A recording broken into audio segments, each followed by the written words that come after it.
To replace the auger drive pulley in your snowblower, use a 3/8" socket or nut driver to unthread the 3 mounting screws to release the belt cover.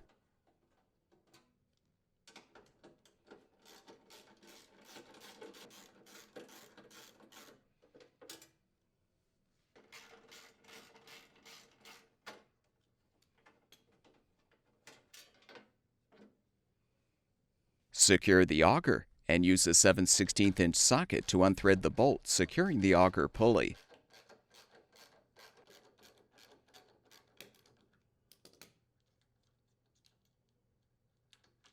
Release the brake and you can remove the old pulley.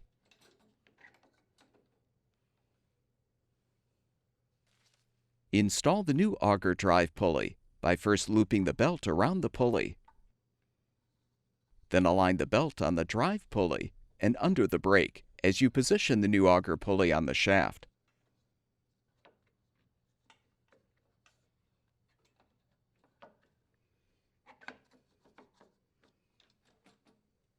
Slide on the washer, then thread the bolt to secure the pulley.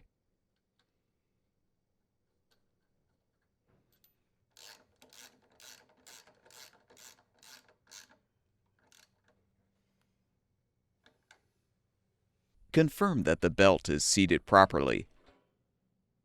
Then replace the belt cover and secure it with the screws.